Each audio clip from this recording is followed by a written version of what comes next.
ఇలియా ఎఫెంచిక్ ప్రపంచంలోనే బాహుబలిగా అందరి చేత పిలిపించుకోబడే ఒక బలిష్టమైనటువంటి వ్యక్తి.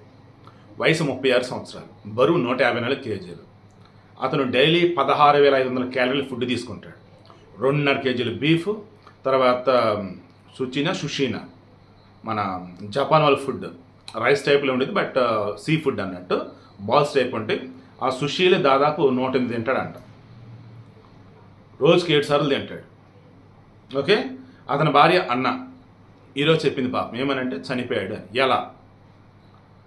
అతను చిన్నప్పుడు స్కూల్లో ఉన్నప్పుడు కొంచెం వెయిట్ ఎక్కువ ఉండేది, 70 కేజీలు దాదాపు. సరిగా పని చేసి చేయలేక కూర్చోలేక ఇబ్బంది పడుతూ లేక అప్పుడు సిల్వెస్టర్ స్టాలోని ష్వార్జ్నెగ్గర్ని ఐపీఎల్ని చూసేసి వాళ్ళ స్టోరీలు తీసుకొని నేను కూడా ఎక్సర్సైజ్ చేస్తా, నేను కూడా బాడీని బిల్డ్ చేస్తాను అనుకున్నాడు. ఆ రకంగా ఎక్సర్సైజ్ చేస్తూ ఓ రేంజ్లో బాడీని పెంచుతా పోయాడు. ఇతంది బెలారస్, బట్ చెక్ రిపబ్లిక్ అండ్ దుబాయ్ అండ్ అమెరికాలో ఉంటూ ఉండేవాడు. ఓకే, ఇప్పుడు మొన్న ఈ జిమ్లో వర్కౌట్స్ ఇవన్నీ ఓ రేంజ్లో చేస్తూనే ఉన్నాడు. మనిషి ఎక్కడ కూడా అఫీషియల్ ఎక్కడ పోటీల్లో పాల్గొనడు.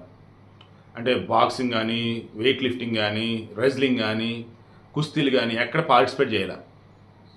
బట్ అతని యొక్క బాడీని చూపిస్తూ 6 అడుగుల 1 అంగుళం హైట్, ఆ తినే తిండి కానీ, ఆ కండలు కానీ ఇవన్నీ చూసి వరల్డ్ వైడ్ ఫ్యాన్స్ ఉన్నారు, గట్టిగా ఉన్నారు. అంతా కూడా బాహుబలి అంటే పిలుచుకుంటూ ఉంటారు మనకు సంబంధించి. అక్కడ వరల్డ్ వైడ్ ఉన్నప్పుడు ఇంక వాళ్ళ పేరు వాళ్ళు రకరకాలు పిలుచుకుంటూనే ఉంటారు. ఫ్యాన్స్ గట్టిగా ఉన్నారు.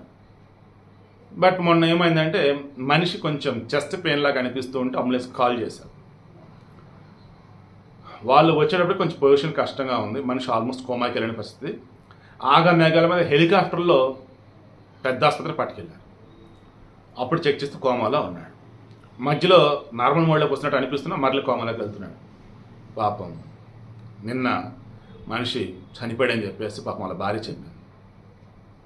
ఎందుకు ఎలా అంటే మనిషికి సంబంధించి బాడీ అత్యంత దృఢంగా, బలిష్టంగా, గట్టిగా ఉన్నాడు ఇలియా ఎఫెంచిక్. కానీ లోపల గుండె వీక్ అయిపోయింది. బ్రెయిన్ కూడా ఆల్మోస్ట్ ఆక్సిజన్ సరిగా అందక దాని పరిస్థితి కూడా అలాగే అయిపోయింది. ఫస్ట్ బ్రెయిన్ డెడ్ అన్నట్టుగా అనుకున్నారు, బట్ కార్డియాక్ అరెస్ట్ రావటం వల్ల ఇదంతా జరిగింది చెప్పి అర్థమవుతుంది. సో కార్డియాక్ అరెస్ట్ అయినా, బ్రెయిన్ డెడ్ అయినా 2 కూడా జరిగి ఉండవచ్చు. ఎవరికి జరుగుతుంది ఏంటి అన్నప్పుడు కరోనా తర్వాత, కరోనా మీకు వచ్చినా రాకపోయినా ఆల్మోస్ట్ అందరూ కరోనా వచ్చినట్టే లెక్క. ఈవెన్ వ్యాక్సిన్ ఎఫెక్ట్ కూడా ఉండొచ్చు కాక. సో కరోనా తర్వాత అనుకోండి, ఇంకా మీరు వ్యాక్సిన్ తీసుకోకపోయినా, మీకు కరోనా వచ్చినా రాకపోయినా, ఈ కరోనా తర్వాత అకస్మాత్తుగా చాలామంది చనిపోతున్న దానికి మెయిన్ రీజన్స్ ఏంటంటే హెవీగా వర్కౌట్స్ చేయటం, సరైన ఫుడ్ తీసుకోవడం, సరైన డైట్ లేకపోవటం, అండ్ అన్నింటికి మించి మనకున్న దురలవాట్లు. వీడియోకి ఇంట్రెస్ట్ మీకు అర్థమైందా? దయచేసి ఇక నుంచి బాడీ బిల్డ్ చేయాలి, అజ్జలు ఇతరుని ఇది చేయకుండా కూల్గా పద్ధతిగా నార్మల్ వర్కౌట్స్ చేసుకోండి. హెవీ వర్కౌట్స్ వద్దు. అండ్ డేలో మినిమం ఎక్సర్సైజ్ అన్న కనీసం వాకింగ్ అన్నా చేయండి, 1/2 అవర్ అన్నా. అండ్ తీసుకునే ఫుడ్ మితంగా తీసుకోండి. It's my sincere request. పాప అంత చూసి నాకు భలే బాధ అనిపించింది. 36 సంవత్సరాలు, వరల్డ్ వైడ్ ఫ్యాన్స్, ఓ రేంజ్లో బాడీ, అయినా సరే అన్యాయంగా చనిపోయాడు.